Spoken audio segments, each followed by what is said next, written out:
Conversate for a few. Welcome to the next episode of Conversate for a Few. I'm Jonna. I'm Alan. This is not a podcast about classical music. Absolutely is not. This is a podcast about hip hop. What we doing today, bruh? Let's talk the impact of Gangsta Grillz on the culture. All right, let's do that. And the drama. Let's do that. And the drama that surrounded them at the time. That's a fact. That's a lot. Yeah. It's a lot. All right. Shit. I just asked you before we got started, right? Damn. You know what I wanted to start doing is cussing less on this show, right? Especially in the first like 10 to 15 minutes. I didn't make it 30 seconds. I'm looking. I know what time we started. I don't think I made it 30, 45. I know I didn't make it 45 seconds. But anyway, y'all forgive me out there in Futane land. But one thing I wanted to, what do you have a favorite Gangsta Grill? Because I asked you before we got started. Time you out. Nah. I mean, that counts. Nah, I know, but honestly, I would say that. I would say that one. Yeah, I mean that counts. So I won't take that I would for say you. that one. I know most people will say Lil Wayne. I think most people probably say Lil Wayne too. I would. Look, Trap or Die. Trap or Die all day, every day. Trap or Die. Yeah, like, that was super dope. Yeah, that joint was and I'm sure you know way more. You was probably on way more than I was, but that one was so great to me. That was like I felt like that caught everyone's attention, even if you weren't up on them. Yeah, man. It did. It started honestly, it started a wave like I had never seen before in hip hop, in all honesty. And the only thing that I've seen similar to it was the way 50 came through. You know, it was really that heavy. I don't think Jeezy's influence was as widespread as 50's, but it was certainly as rampant where it was. Yeah, you know, sure. Like you go to Atlanta and it's you pull up beside cars and it's snowmen hanging from the rearview mirror, like it's snowman air fresheners in people's cars. People wearing the t-shirts, like the t-shirts got banned from schools in Atlanta. Right. You know what I mean? So it was, to the point where companies were mimicking the snowman and selling it. So they go out to the magic show out in Vegas and people is out there selling their merch as if it's, you know what I mean? Like, so it really got popping. Like it was, I had the luxury of going to the strip club during that era in Atlanta. Yeah, I did. And I'm gonna be honest with you, it ain't even something I didn't even want to be there. We was on a business trip, and I was talking to my boy Malloy last night. And when I was on business trips back in the day, a music trip, I didn't go to have fun. Like I went to handle business, and I was generally tired after. I wasn't there to have fun. But sometimes part of doing business is going out and being on the scene. You know what I mean? The person you're doing business with might want to have a good time. So we find ourselves in strokers, right? And when I tell you they played Trap or Die and Strokers that night from top to bottom, and the strippers was on the stage, literally while stripping, getting money, reciting the mixtape word for word. It's crazy. I had never seen that like that before. Like what in the world is going? You know what I mean? So the man literally took over the city. You know what I mean? So, and that was on the back of that mixtape, in my opinion. So yeah, that's my favorite. To your favorite, and I think we're gonna talk more about this later. To your favorite, the fact that we're 20 years removed from that era, close to, you know what I mean, 15, 20 years removed from that era, and Tyler goes back, you know what I mean, and gets drama for a Gangsta Grillz. Right. And truth be told, most of Tyler's audience has absolutely no idea who DJ Drama is. I know, but that's part of it that I thought was so dope about it, is that even though Tyler's younger, right, and his core demographic really probably don't even wasn't maybe even around, Right. certainly didn't know about it at that time. That's what was so dope is Tyler said that he always wanted to have a Gangsta Grill. Yeah, he You did. know what I mean? Tape with DJ Drama. So that's why he went and did it. So I think that was dope for multiple reasons to introduce, one for his catalog personally. And he got to fulfill, a hip hop dream of his, but then also to introduce DJ Drama to a whole new, younger, broader audience that had never knew of his legendary mixtape status with Gangsta Grill. That's right. So so it was connecting, two different eras together. So I thought that was real dope. I mean, it was one of those things, man. It really, to me, sealed the album, right? Because you were the first person to point out to me that Lumberjack, the first joint they dropped, was a remake of a Gravediggers joint. Yeah, Two Cups of Blood. 2 Cups of Blood. Then I realized, I think the first song on the album, not the first song, but one of the first joints on the album is a remake of a West Side Gun song. Mm-hmm, you know what I mean? Mm-hmm. So and then, go ahead. Another one is a remake of Nas Nazareth Savage on the Street Disciple album. Right. They flipped that. Yeah. So the album really is a mixtape. Right. So to put Drama on it, you know what I mean? Like the album is a mixtape in almost its truest form, because he's rapping over other people's beats the way mixtapes were almost even before Drama's era. Mm-hmm, mm-hmm. You know what I mean? Like, Drama's era niggas was rapping over other shit. Like, it was both. It was both. He did both. He did the rapping over things that were out, popular songs, you know what I'm saying? MCs burning people's other music down, right? Other people's music down, I'm sorry. And then he had the mixtapes where it was pretty much a street album. Yeah. You know? Yeah. Both the two different types of Gangsta Grills.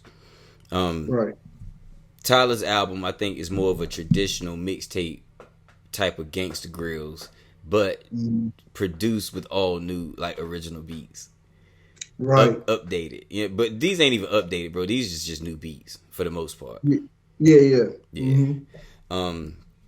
So yeah, that was a legacy play. You know, and it extended Drama's legacy in a way that I don't think Drama would have ever really imagined. You know, but yeah, go ahead. I would say, what this was similar to, which is also what makes him a great student. See, the real, even if they're new artists, which you can tell that they students of the game, which you can tell Tyler is, and you can tell, of course, Kendrick is, because him grabbing Capri and putting him on, having him throughout Damn, basically hosting it, is like the same kind of thing. Yeah, very similar. Yeah. Very similar thing. It's very similar, but I'll say this: I'm glad you used the word hosting. Even though Drama hosted the mixtape, the way Drama hosted the mixtape, it was because Drama is the Drama King. You know what I mean? In that way, the way he does his, you see what I'm saying? The way he does his Gangsta Grills, it's a signature sound. The tape itself is a signature sound. Kid Capri is a signature sound in itself, but it's Kid Capri, not a series or a. You see what I mean? Right, like you don't have a name brand, catalog thing to tie to Kid Capri. It was a respect thing, tying it to the eras. You see what I'm saying? But Tyler took it a step further, in my opinion, because even more hip hop. Yeah, than what Kendrick did. So, and I know a lot of people. I don't know if a lot of people did. A lot of people that are hip hop nerds like us probably saw that comparison early. I didn't see a lot of hate around it, but I know that talk was floating around out there. I just like to say I can see that Tyler saw it, and because he's made that tweet so much longer ago, I don't think he was necessarily influenced by it. And he executed it in a way that is more in line with what Drama is about and what a Gangsta Grill tape is actually about, versus Kendrick used Kid Capri is like a host, a narrator. Yeah. more or less. You know what I mean? It was more narration than hosting. Yeah, that's You know what I mean? that's a fact. Yeah, it was dope Yeah. though. Um, Yeah. so what was you? Mm, I already asked. That's one thing I asked before we started this conversation. I was gonna tell the people I asked, was you a fan of the Gangsta Grills? Like up on like a lot of them. Yeah. And that's one thing I'll say. Like, so a fan, I won't say I Mm-hmm. was a fan. I would Mm-hmm. say I was real selective about the ones that I would, was interested. Mm-hmm. Like, because when I think of a fan, like being a fan, like you really up on every one that dropped. You know what I mean? Yeah. Yeah. So And I think what you answering that question that way made me think about. Um, I think the way we listen to music is a lot different than the way the masses or the average listens to music. You know what I mean? yeah, Uh, a lot like I think. I treated Gangsta Grills. I think a lot like people treat like I treat podcasts with interviews, right? I don't necessarily. It's not necessarily about how good the interviewer is, unless they're interviewing somebody I want to see them interview. right. You know what I mean? Some people gonna watch Howard Stern every day. They don't give a damn Yeah. who he's talking to because they love Howard Mhm. Stern. Right. I think Drama got to a point where he was able to break artists because the public loved what he was putting together, so they was going to get a Drama tape. Hmm. You see what I'm saying? We were selective, so I was going to get the one with Jeezy. I was going to get the T.I. I might go get the Wayne. You see what I'm saying? Like it was those things, but he created a brand to himself where I think he grew his following and his fandom to a point where people was buying it off the face that there's a Gangsta Grillz out. It didn't make no difference who was on it. Right. It might it might have mattered to us, and that's all respect. And you know what I mean, that we get that right. But I don't think it mattered as much to the masses. You know what I mean? And I don't know how many DJs other than Clue. That's what I was about to say. He became like a Clue. It didn't matter. Everybody wanted to be on Clue, and if it was a new Clue mixtape dropping, it was the hottest thing, and you wanted to get it. Yep. And I think that's exactly what happened. Well, to the point in which you're speaking, that's exactly what happened with DJ Drama and Gangsta Grill series. Yeah, because he set the tone. He made it a feeling. Matter of fact, he gave certain people a feeling on the Gangsta Grill that you couldn't get on their album. Mm-hmm. You see what I mean? Like that aggressive, and they were sequenced so well. You know what I mean? Like some people's Gangsta Grills were better than their albums. Yeah, wow. Which is true. Yeah. Very true. Yeah. And I could think back to Clue had that appeal on us, I think, having to go get that Clue tape because it was an assortment of artists on that tape and you didn't know what you were going to get. Mm-hmm. So we might rush to get every Clue tape differently than we did every Gangsta Grillz because the Gangsta Grillz was typically with an artist. Right. I want to look something up.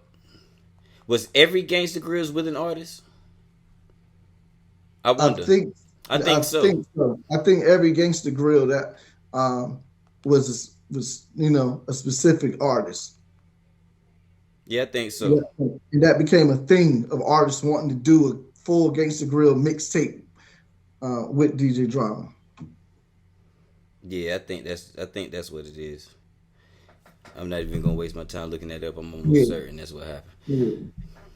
Yeah, that T.I. run was crazy. One thing I didn't realize that I did learn on watching the Gangsta Grill set at Dreamville, not at Dreamville, but the Gangsta Grill set was at Dreamville. I was at home watching it on Amazon, just not to be misleading. One thing that I did learn is that the Gangsta Grillz is where, I was reminded is that the Gangsta Grillz is where T.I. announced the King of the South. Yeah, which is back to our prior conversation about King of New York going wrong and how that kind of bled over into the South. Yeah. So that was announced that Gangsta Grillz is a part of that legacy as well. And he really did launch T.I. you know, he was on fire with them games. What you reading? So, yeah, I'm looking up. I was looking up, and I'm gonna get into it after you finish your point, because there's a unlike Clue and other DJs, there's another part to DJ Drama history that I want us to touch on before we move forward. Oh yeah, for sure. But Yeah, I'm not certain. I'm not certain. Do we think where I was headed is? Do we think T.I. is the T.I. that we know of without Gangsta Grillz? Do we think Lil Wayne is the Lil Wayne that he ended up being without Gangsta Grillz? I think Lil Wayne. I can answer no, yes. My answer is no, yes. I was, yeah. T.I. no. Lil Wayne, yes. Yeah, and the reason I think so is because Lil Wayne was doing a lot of tapes that were getting burned before he got to the, you know what I mean? Like that Squad Up and all that stuff. He was dropping a lot of fire that was getting a lot of attention, which I feel like warranted him against the Grillz. I think he worked himself up to against the Grillz. You know what I mean? I think he worked himself from a child star, a child rapper, up to an adult rapper, and then when he became an adult with his Gangsta Grillz. Mm-hmm. And you know what? We're not going to take this off of Drama and Gangsta Grillz, but just with that point that you made about him being a child star and working his way up as an adult, well-respected rapper, like he's one of the only child stars that was able to transition seamlessly into an adult artist with respect. Yeah. Bow Wow, that never happened. No, he doesn't get the same respect. A lot of other ones that, they, for multiple reasons, but generally child stars aren't usually accepted well when they get older. Right. Even Lil Romeo, same thing. Right. And I can tell you 2 reasons really quickly as to why Wayne kept going and the other ones didn't. Mm-hmm. Wayne never did kiddie music.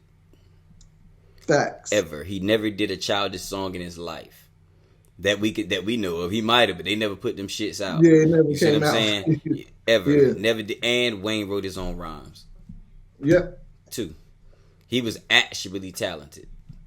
He was a talented MC. Those other ones were talented. They had talent. Like, you know what I mean? Like, it takes talent to go in the studio and put down a good record, whether you wrote it or not. Let me not take that away. You see what I'm saying? Yes. But the talent of writing a record is something that's sustainable. Mm-hmm. So those are the 2 reasons. Not that was a decent. I like that aside though. But I think that's a whole topic. Yeah. Yeah, I think that's a whole topic. What was you reading? I want to know what that was before we move to something else. Yeah, because just in light of Tyler taking home rap album of the year. Okay. And it being, of course, Gangsta Grill. Gangsta Grillz, which is why this topic came up. Honestly, in all honesty. Exactly. So just in saluting them and their collaborative work together that won them a Grammy, I think is beautiful. Also because of some of the falls. So I'm glad Tyler reached back and brought him up into the light to kind of get the respect that he was getting. But I mean, you know how it goes when you can be hot in the industry, then you have a slight fall or step back, and then you cool off or people not dealing with you. Yeah. So this is from a Billboard. This is from Billboard.com, an article from 2007.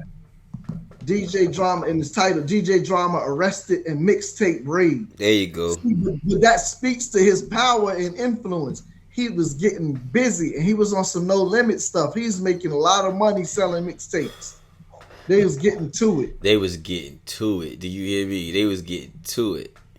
Now I'm gonna just read a piece of the article. Yeah. Just for the Wu-Tang Clan and the listeners to get a feel. But it says the Office of Atlanta-based Affiliates Music Group, home base to Justo's Mixtape DJ of the Year awardee DJ Drama and DJ Don Cannon were raided yesterday afternoon, January 16th, by Monroe County Sheriff's Joint Vice Task Force and Clayton County Police. Listen, it said the officers confiscated more than 81,000 mixtape CDs to be destroyed, along with computers, recording equipment, and 4 cars. The company's assets were also frozen. Now that's crazy, but I'm gonna read this next piece and then I'm gonna end it. But this speaks to something you was actually just saying. Yeah. It says DJ Drama, who recently took home 4 trophies at the Justo's 10th annual Mixtape Awards, is largely considered the top mixtape DJ and has catapulted and revitalized the careers of Young Jeezy and Lil Wayne, respectively. His arrest now calls into question whether major labels will continue to utilize mixtapes as promotional tools. Yep, shut that down.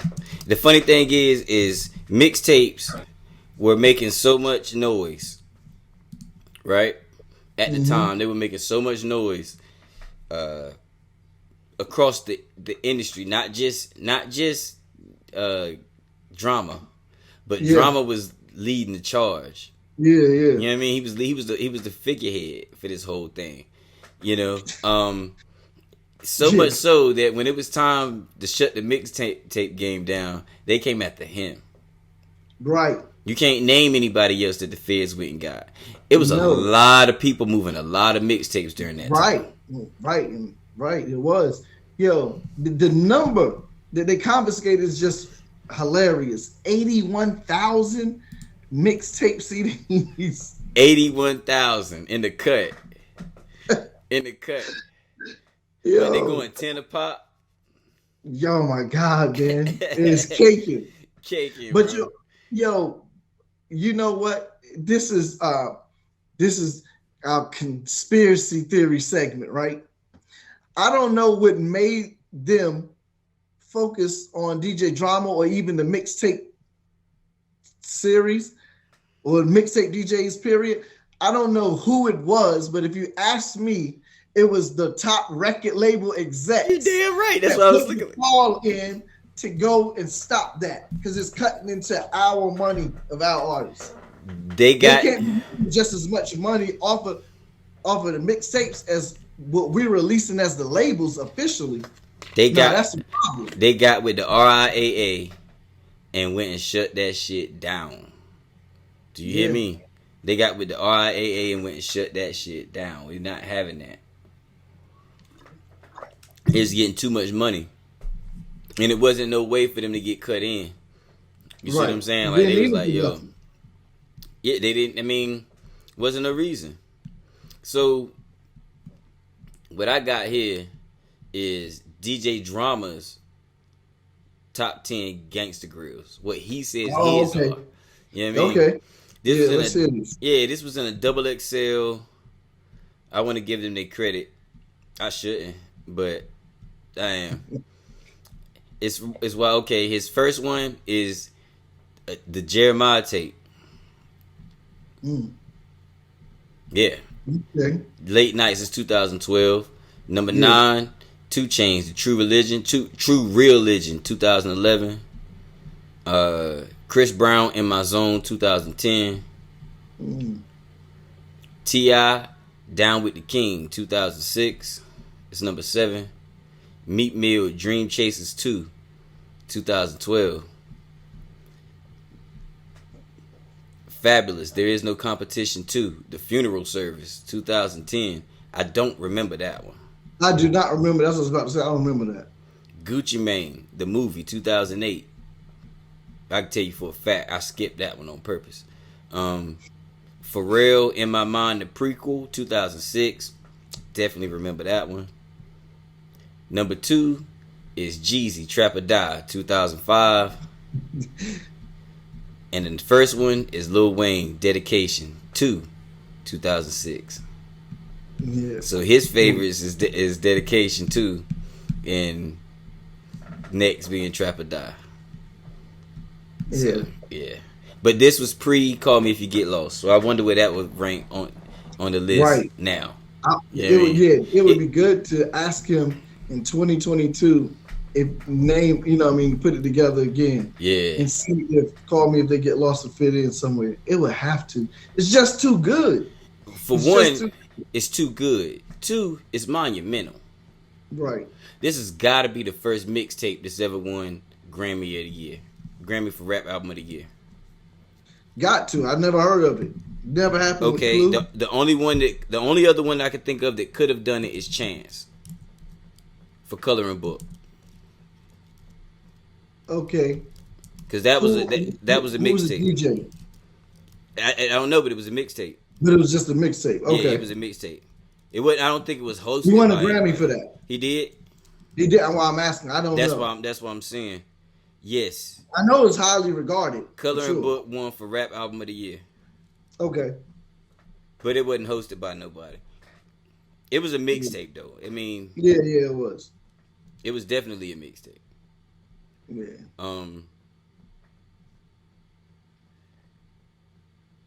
Was it a mixtape because it was streaming only?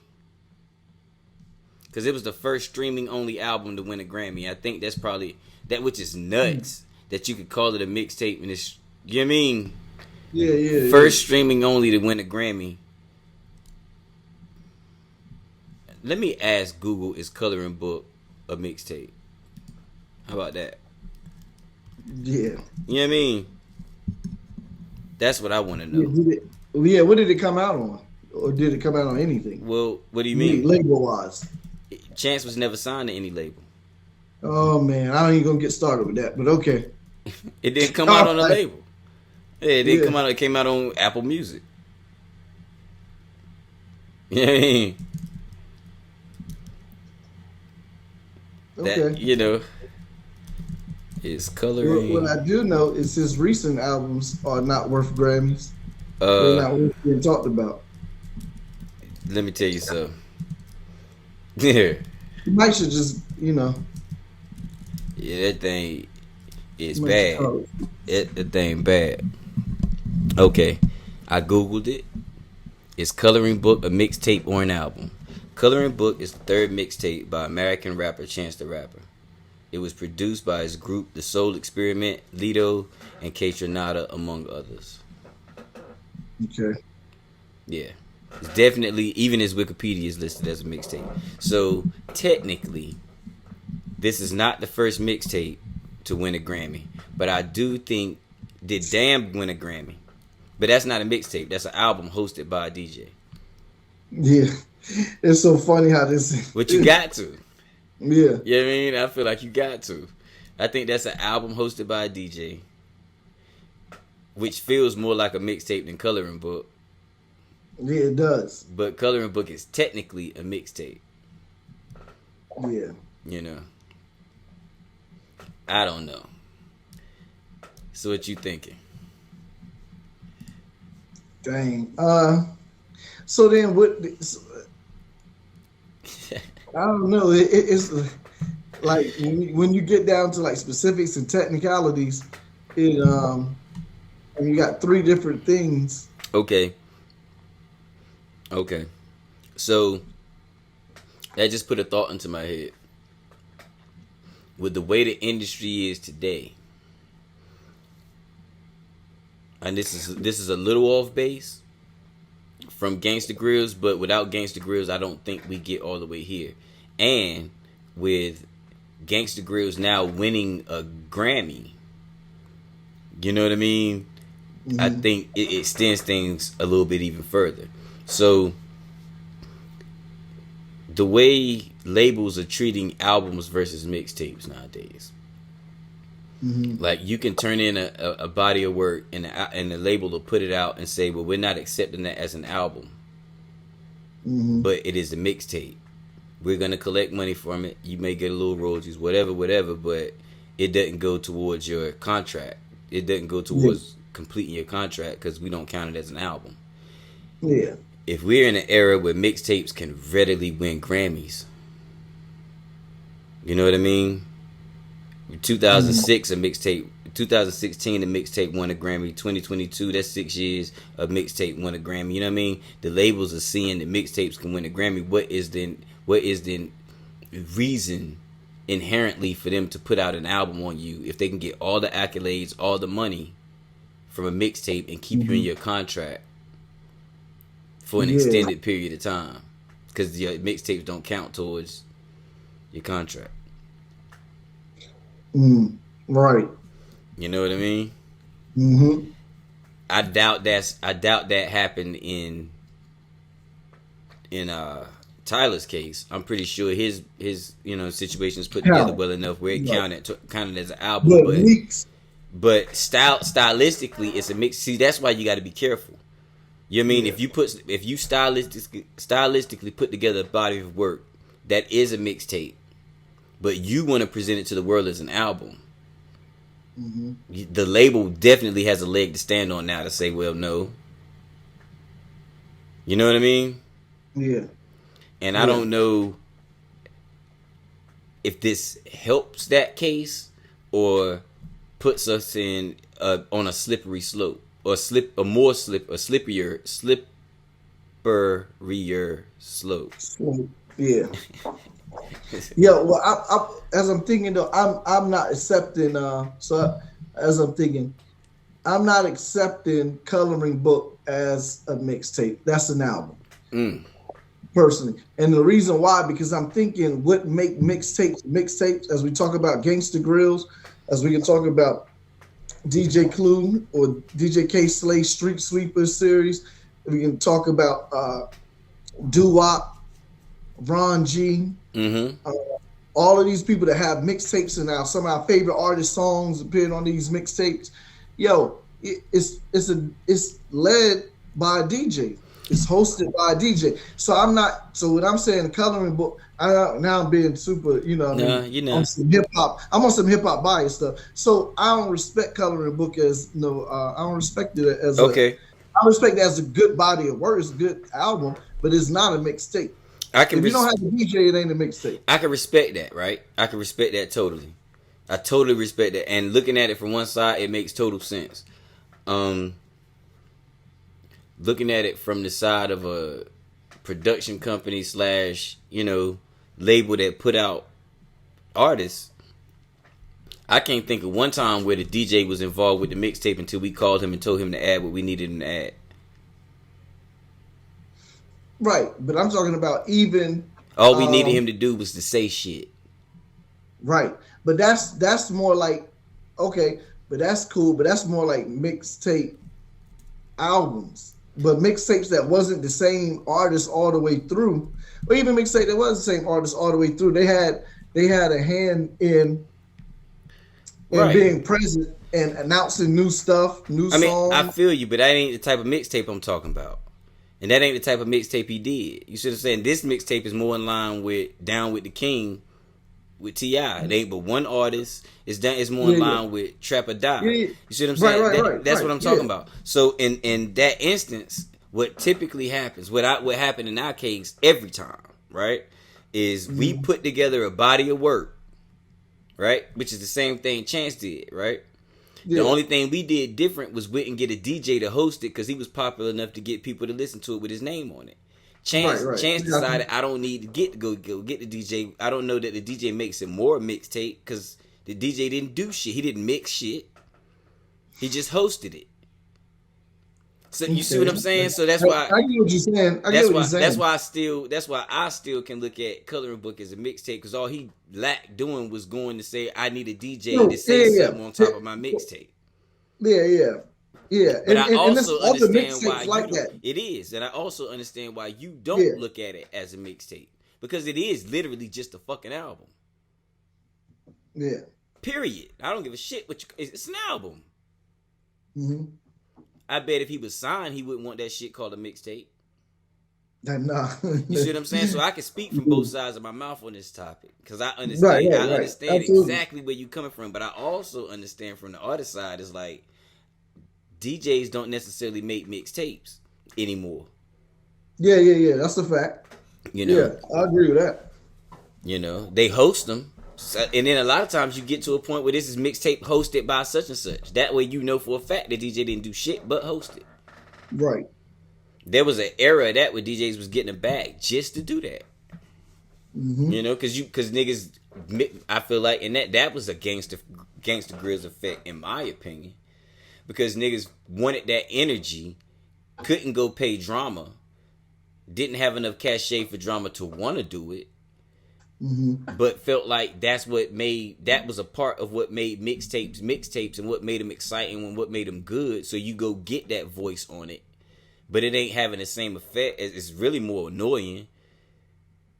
You know what I mean? But because Drama was doing it that way and it was sounding, it was working so well, I think a lot of DJs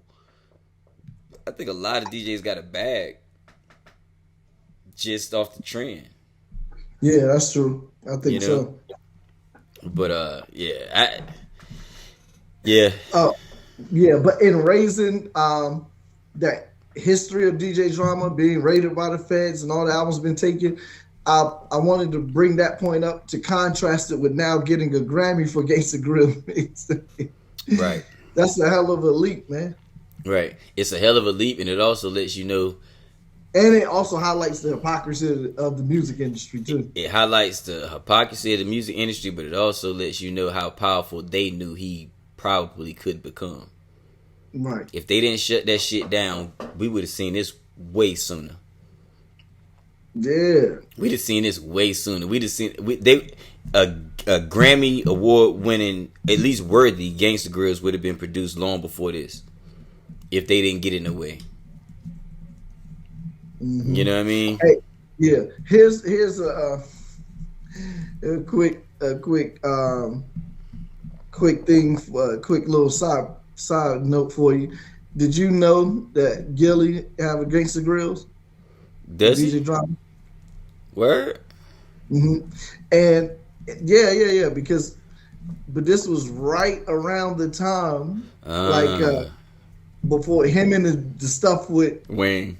Yeah. When he put the song out, he sent it to Drama, had a good relationship, and was on Drama mixtapes. But then, Lil Wayne got a call from Birdman like, "Yo, you mess with them.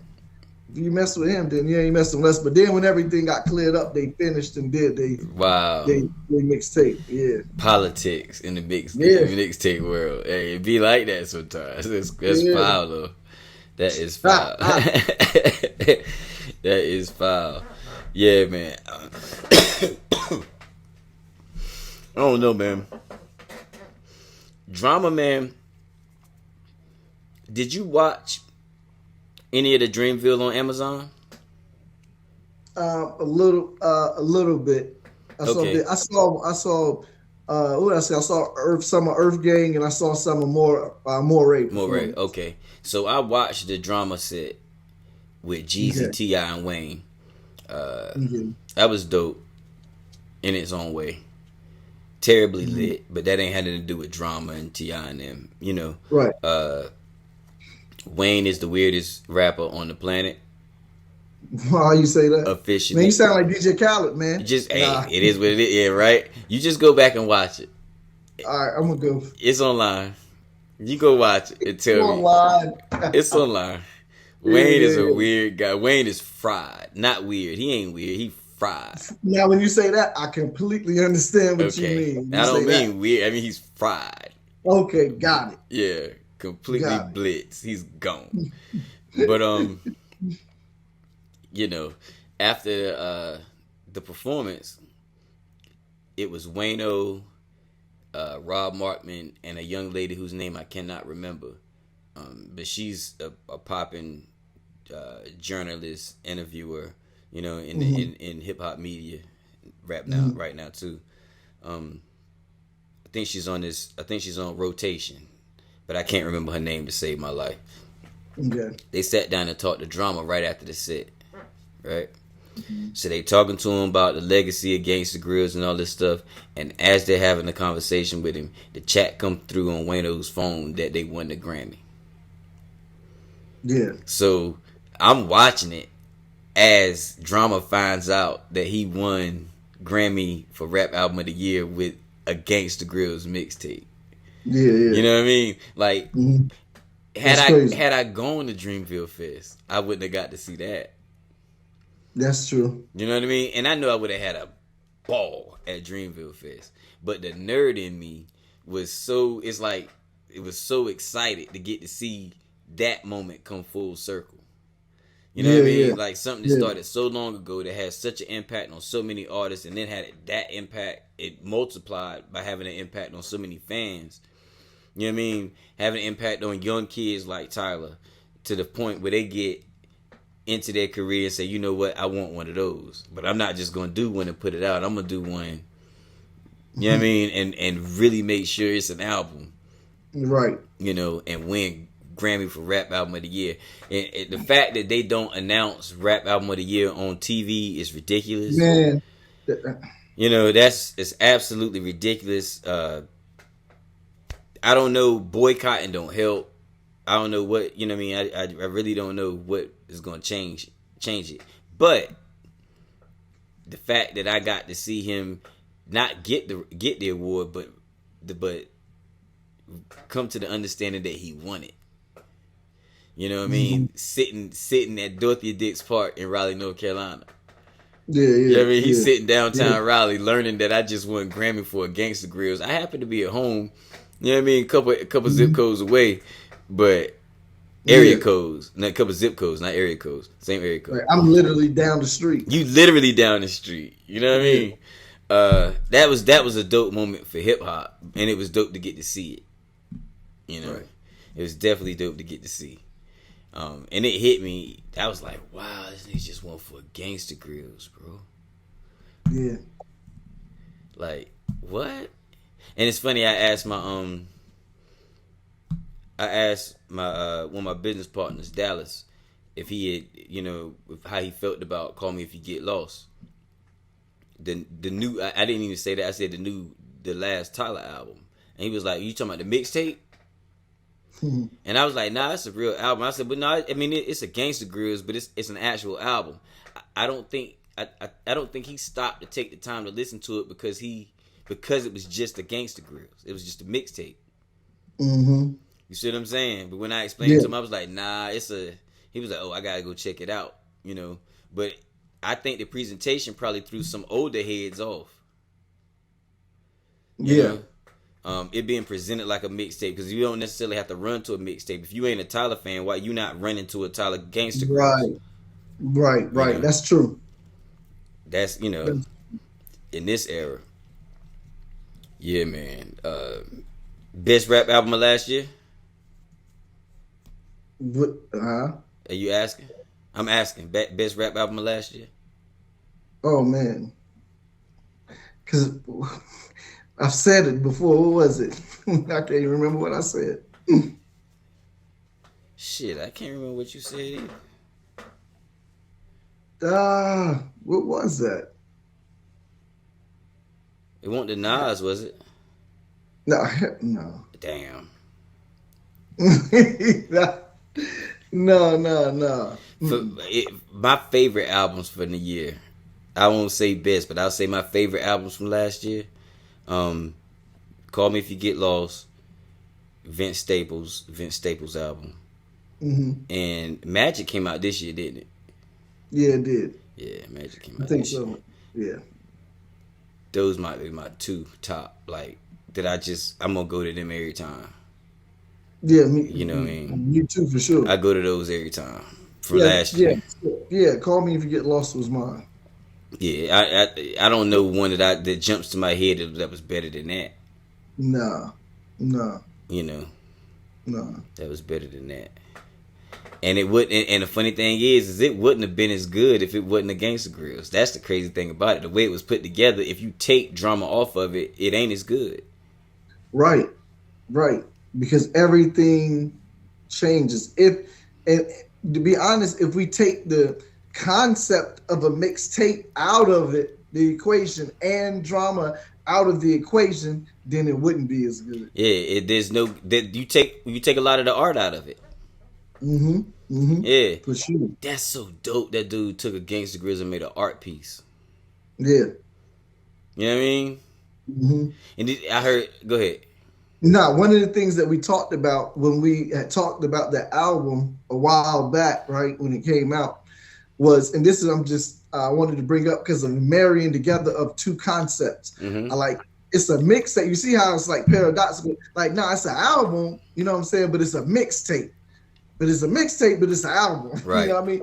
But so he has the, like, you know what I mean, DJ Drama hosted it and stuff like that. But we talked about the actual cover of the album, how he took that concept from an actual album ODB first album, Yes, Return sir. to the 36 Chambers. Yes. Yes. That was a great find because I had been looking at that album cover and didn't catch that it was a flip. You caught it was a flip and put me on. I was like, yo, mind blown, son. Mind blown. Yeah. But that, like it's a mixtape all the way down from beginning to end. Right. You know what I mean? Like in every aspect. In every aspect, he's flipping something. You know. Yeah. It's dope. literally a mixtape. Yeah. A mixture of other tapes. Yeah. Yeah, which is what a mixtape is. Yeah. Right. Fire. Which in that regard, we should do a show like, you know, like criteria of a mixtape. Like what do we, you know, or the different types. Like how to you know what I mean? Yeah. Like kind of how we did traditional melodic, trap melodic.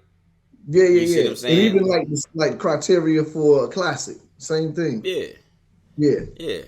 Because there's gotta be it's gotta be a cutoff point. You can't just be a mixtape because you call it one. Right. Right. And if it is, that speaks to your coloring book point. Mm-hmm. That essentially is a mixtape because he called it one. Mm-hmm. You know, but not because it had to feel the sound and the feel of one though. Right. Exactly. That's kind of like they could have called all those the year that Kanye and them put out all those 7 songs. They could have called all those EPs. They just chose to call them albums. Mm-hmm. You know what I mean? Mm-hmm. We ain't used to 7-song albums. That's an EP. Right. You know what I mean? But they chose to call it an album. You know. But yeah, I love the fact that it came full circle and Drama got his flowers. Yeah, me too. Man. And I'm happy it came with an artist like Tyler. Yeah. And not the standard Gangsta Grillz artist. Me too. You know what I mean? Because that just expands the brand a lot further than it would have expanded. And if it had been a standard Gangsta Grillz artist, I don't know that we would have got a Grammy out of it. Yeah. You know how great it would have had to have been to get a Grammy from a Gangsta Grillz with a standard artist? Yeah. You know what I mean? Like, it would have had to been Good Kid, Mad City. But he ain't standard. You know what I mean? So right, exactly. So ain't no way. Not to throw any shade, but gotta ask the question: had Igor not won a Grammy, do they get this one? Yeah, I think so. You think so? I do. I don't. But it doesn't hurt that the fact that Igor got one. Right. I think the fact that Tyler was already on their radar, Igor had already got one, they felt safe giving him another one. Like, I put it to you this way. Devil's advocate. I hate it, but, you know, somebody got played. Say they're in the room and then they're having a hard decision and they're a little uncomfortable with some of the artists that they want to give the Grammy to. And it's close. Because we've already given this man one, some of those people might feel a little bit more comfortable letting him have it again versus giving it to somebody that they're not too sure about. I'm not saying that was because I don't even know who the hell was in the running. You know what I mean? This year. Yeah. I'm just saying for, you know, hypothetically, I see how them being familiar with him. Well, maybe if Kanye would have played nicer, it would have been him. Which he got Grammys for other things. He got 2. Right. But he might would have got it for Album of the Year if he didn't, you know, take the stances he took. Right. Like wilding out. You see what I'm saying? Like it might have been him. So it may have been good. Like, it's funny how some people's like antics is good for you. Might be good for you in the long run. That's right. Kanye antics helped sway the decision to give it to Tyler. Because the only other person it was going to be would be Ye. Good Kanye. I can see that. Yeah. I mean, you see what I mean though? Like it. Yeah, absolutely. I see. If that conversation took place, we can go with this. This nigga tripping. This bro. nigga tripping. You know what I'm saying? Easy. And we already given him one, and he produced another great album. People love it. Yeah. And that's honestly probably how it went. And that ain't even no like hate. That's real talk. Ye, if Ye was not on Ye, he would have won. We know the Grammys, bro.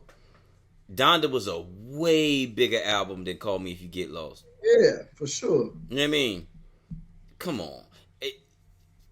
If with that being said, had Tyler not won one before, I don't even know that most people on the thing would have known the album was out. With in the same space as Donda. Okay. Do you see what I'm saying? Yeah, I see what you're saying. With the size of artists that we dealing with the you know what I mean? Right. I got you. With the magnitude of artists we dealing with and the reaction of the media to what they did, putting the songs out, and the reaction of the world to the music once it hit. Without them having prior knowledge of Tyler, I don't even know that they know that album exists in the world with Donda. Right.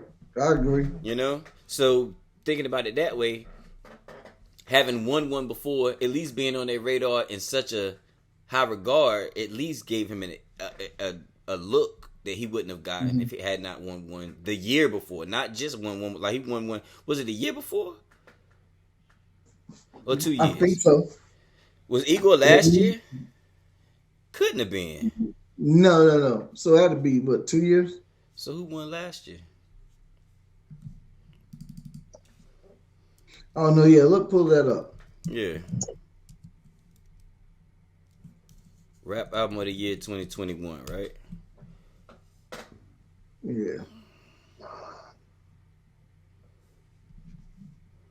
What?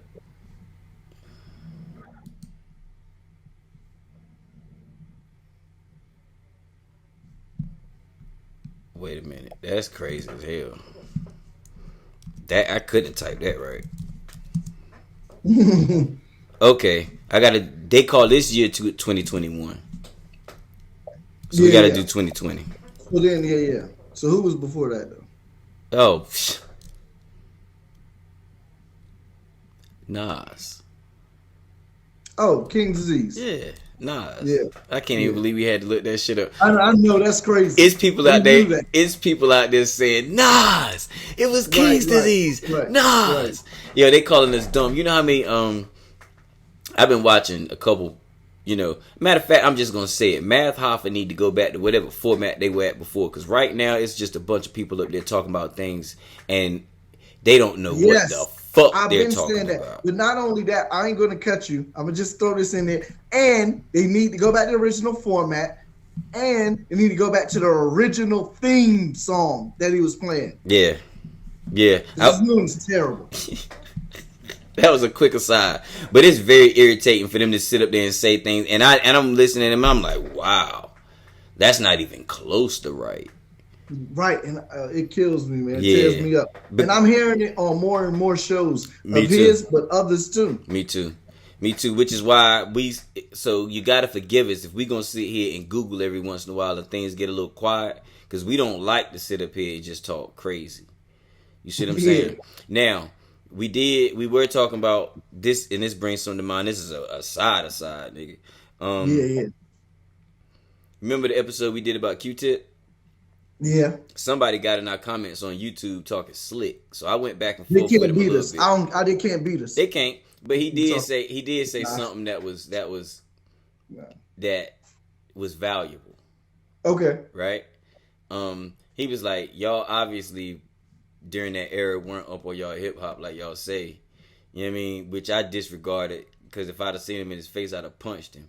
But you know what I mean? But he said if like everybody knew that Q-Tip produced Apache's Gangsta Bitch. I was like, no the fuck everybody didn't know that shit. That's no. That's a lie. Everybody didn't know that. Everybody No. did not know. He did produce it, but everybody did not fucking know that. Yeah, bro, how would you think that when people didn't even know the Tribe, all the Tribe records that he was producing at that time? Right. Like that don't even make sense. But that's good. I'm glad that you think you was like more of a musical nerd. You know what I mean? You had a doctorate in musical nerdistry over us, nigga. Nah, people didn't know that. Still don't know that. It's a good try though. Good try, fam. Now tell me if you knew why ghostwriting was taboo in hip hop before you heard this show, nigga. Yeah, real talk. Yeah, facts. Have you ever thought about that one? Get at some thought. Yeah, since now everybody want to be deep. Did you ever know? Did you tell me if you knew really what Jay was talking about and all the characters and how it connected to OG Juan, his right hand man, and his wife Desiree Perez in the Colombian Mafia. Yeah. Before we connected the dots and everybody started doing the podcast about it. See who is Desiree Perez episode. Yeah. Mm-hmm.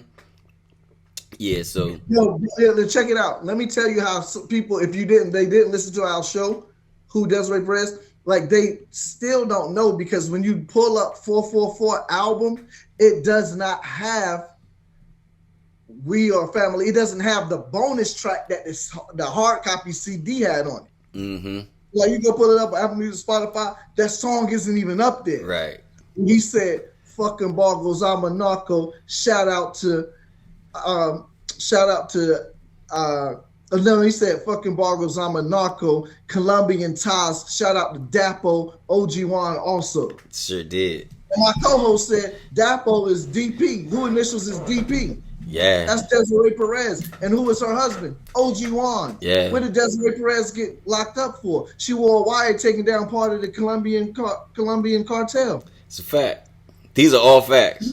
Like, and this goes back to "You Must Love Me" and the girl. What I proposed, writing it from the angle of OG Juan using his wife trafficking her. Yeah. Yeah. Stop! So whoever was in there, don't play with us. We real hip hop nerds. We uncovering shit nobody ever uncovered. And you can go like Math Hopper show, but they don't do what we do, nigga. Nah. We give real like hip hop revelation over here. Stuff that people never heard of before. Yeah. I like a lot of these shows out here. I like the People's Party, Talib Kweli. He don't do what we can do. Nobody can't really fuck with me and my co-host on this. And we'll battle any niggas. That's real talk.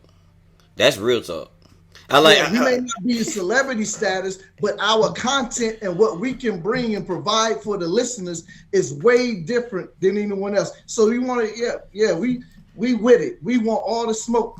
Talking about hip hop history and wisdom. Let's talk about it. Let's get it. So you get out of here with that bullshit. I'll slap fire out you, nigga. That's the energy we need, right? Yeah, that's the energy we need right there. That was my fault because he had me a little fired up. But I took care of it. This been months ago, and I decided to bring it up today. And now I got you fired. See, that was my fault. I didn't have to do that. I could have left you out of it. But I apologize. Yeah, I'm glad you brought it up because. Come on, man. See, the problem is this is a good way to close out the show. You're right.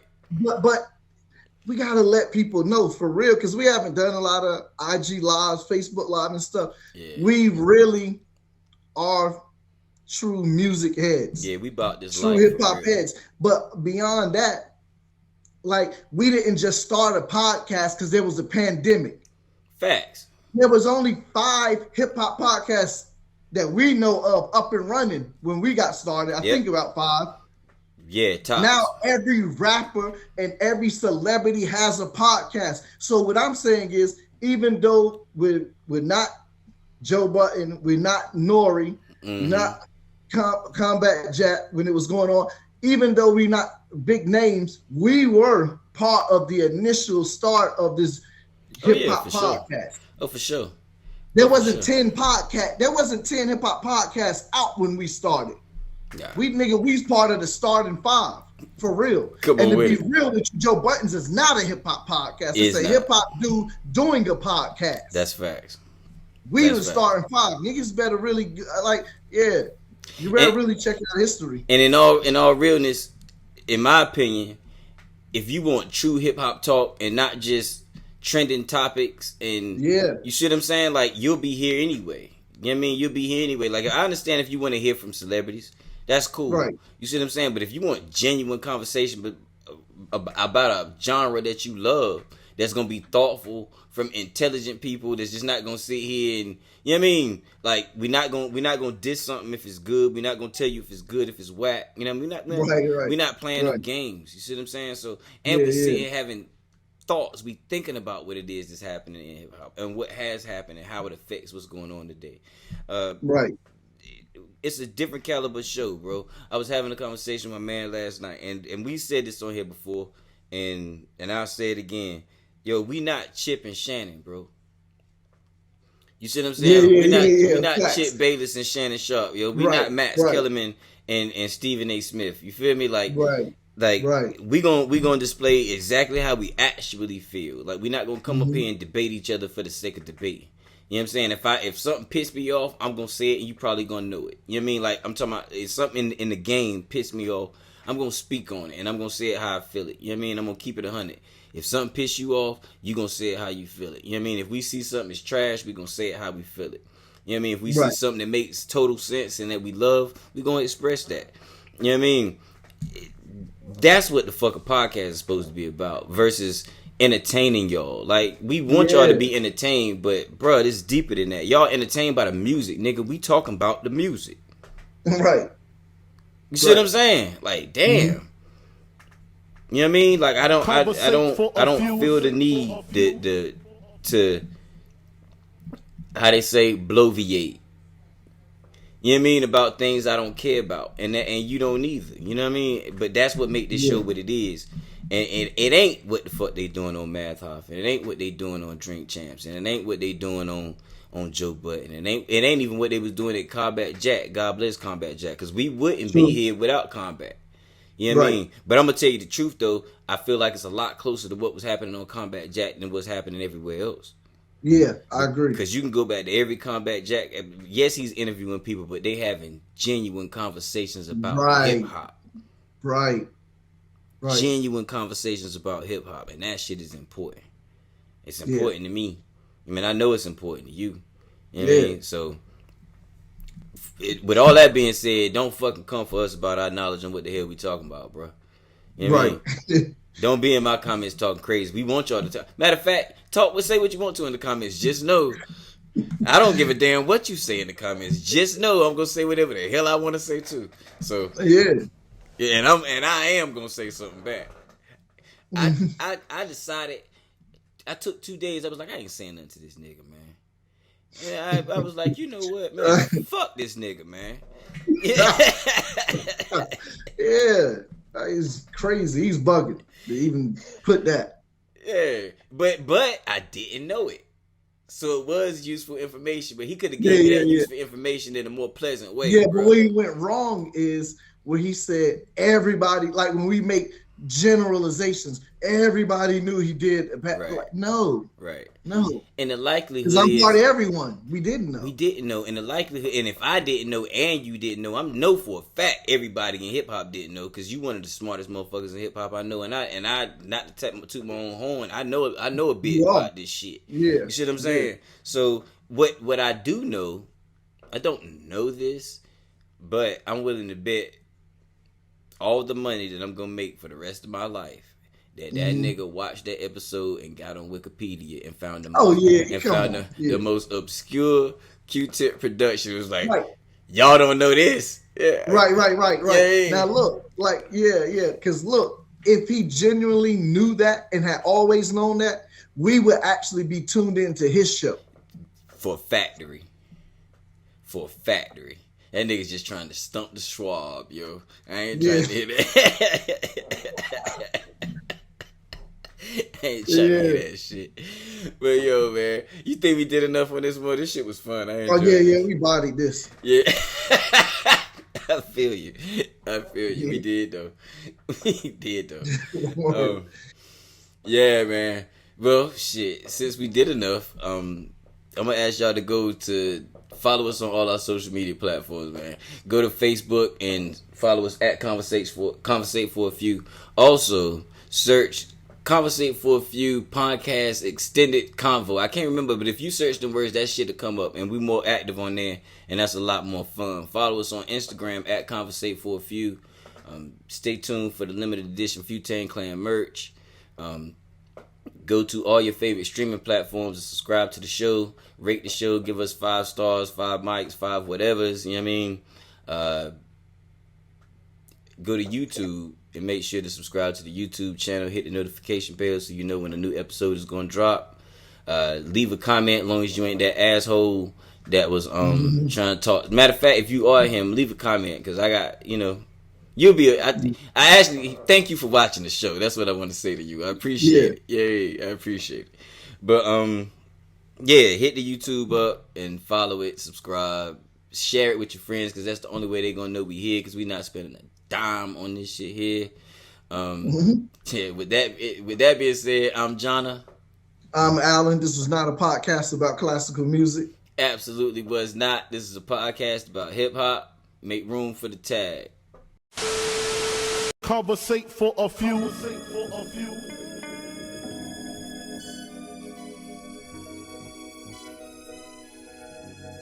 Hustle, welcome, man, they had to send me. Hustle from Raleigh, live from NC with your hosts, John and Alan. Relate to the two, you are now listening to Conversate for a Few. Check it on SoundCloud, debate with your crew. They talking hip-hop from the late to the new. From July till June end, no Fridays for me, tune in. Please listen to this podcast. Please listen to this podcast. Please listen to this podcast. Please listen to this podcast. Please listen to this podcast. Please listen to this podcast. Please listen to this podcast. Please listen to this podcast.